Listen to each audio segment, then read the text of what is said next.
গোবর্ধন ডাঙ্গা যুব সম্প্রদায়ের অভিনব উদ্যোগ ঈদ উল ফিতরের শুভেচ্ছা বিনিময়ের। আজ পবিত্র ঈদ উল ফিতর উপলক্ষে চায় পে চর্চার মাধ্যমে ঐক্যতার বার্তা প্রদান করলেন যুব সম্প্রদায়।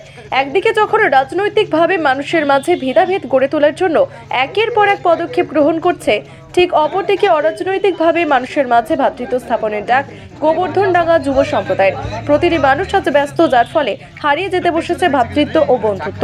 বর্তমান সময়কালে আমরা ভুলেই যাই বন্ধুত্ব কাকে বলে। সাগরদিঘির গোবর্ধন ডাঙ্গা যুব সম্প্রদায় পবিত্র ঈদ উল ফিতর উপলক্ষে বন্ধুত্ব মনোভাব জাগ্রত করতে অভিনব উদ্যোগ গ্রহণ করে প্রশংসিত হন এলাকাবাসীর কাছে। বন্ধুত্ব মনোভাব জাগ্রত করার পাশাপাশি সেফ ড্রাইভ সেফ লাইফ নিয়ে সতর্কবার্তা প্রদান করা হয়। আজকের এই কর্মসূচি নিয়ে কে কি বললেন শোনাবো। প্রোগ্রাম কি ছিল? আজকে আপনারা জানেন, আজকে আমাদের পবিত্র দিন, অর্থাৎ ঈদ উল ফিতরের দিন।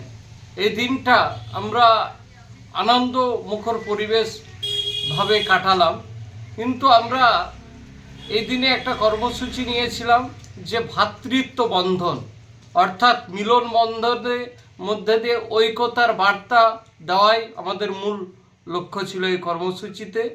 আপনারা জানেন বর্তমানে ভারতবর্ষের প্রেক্ষাপট কোন জায়গায়। আমরা আজকের দিনে নাম জেনে কথা বলে, মানুষ আগে জানতে চায় যে আপনার নাম কি, তবেই কথা বলে। কিন্তু বিগত দিন কয়েক বছর আগে এইসব ব্যাপারগুলো ছিল না। তো আজকের দিনে আমরা জাতিতে যাই হয় না কেন, আমরা প্রথমে মনে করি আমরা মানুষ। তাই সকলের মধ্যে মানবতা জাগ্রত হোক এবং আমরা যেন একত্রিতভাবে বসবাস করতে পারি, তাই আমরা এই কর্মসূচিটা নিয়েছিলাম। ভ্রাতৃত্ব সুলভের মধ্যে দিয়ে একেবারে ঐক্যতার বার্তা পাঠ করাই আমাদের এই কর্মসূচির মূল লক্ষ্য ছিল। কর্মসূচির মধ্যে দিয়ে সমাজকে কি বার্তা দিতে চাও? আমার সবাইকে একটাই বার্তা, যে সবাই সুস্থ থাকুক আর সবাই গাড়ি ঘোড়া যেন আস্তে চালায়, সবার জন্য সবার ফ্যামিলি আছে। আর আমাদের আজকে যে সবাই মিলে এক বন্ধুত্ব সমবয়সী সবাইকে নিয়ে একসঙ্গে বসে যে পবিত্র রমজান মাস গেল, তাই আজকে আমাদের পবিত্র দিন ঈদ উল ফিতর, সেই উপলক্ষে আমরা সব একত্রিত হয়েছি।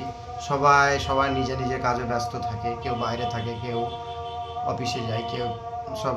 এই যে একটা দিন, এটা ছুটির দিনে সবাই একসঙ্গে বসে সবার সঙ্গে গল্প সম বিনিময় এইসব কথাবার্তা দিয়ে আমরা যেন এই সম্পর্ক ভবিষ্যতে যেন সবাই ভালোভাবে আমাদের কাটে, সবারই যেন ভালো কাটে। বন্ধুত্ব সম্পর্ক খুব পবিত্র সম্পর্ক, সেই সম্পর্ক যেন সবারই মনে থাকে। তাই আমরা একত্রিত হয়ে আজকে সবারই সঙ্গে মেলবন্ধন করে আমরা এই আড্ডা দিলাম। বলো। আজকে আমরা সমস্ত বন্ধুবান্ধব মিলে ঈদ উপলক্ষে সবাই বিভিন্ন রকম কাজে ব্যস্ত থাকে, সবাই একসঙ্গে চায় পে আড্ডার মাধ্যম দিয়ে ঈদ উপলক্ষ উপভোগ করলাম। আমরা কর্মসূচি নিয়েছিলাম।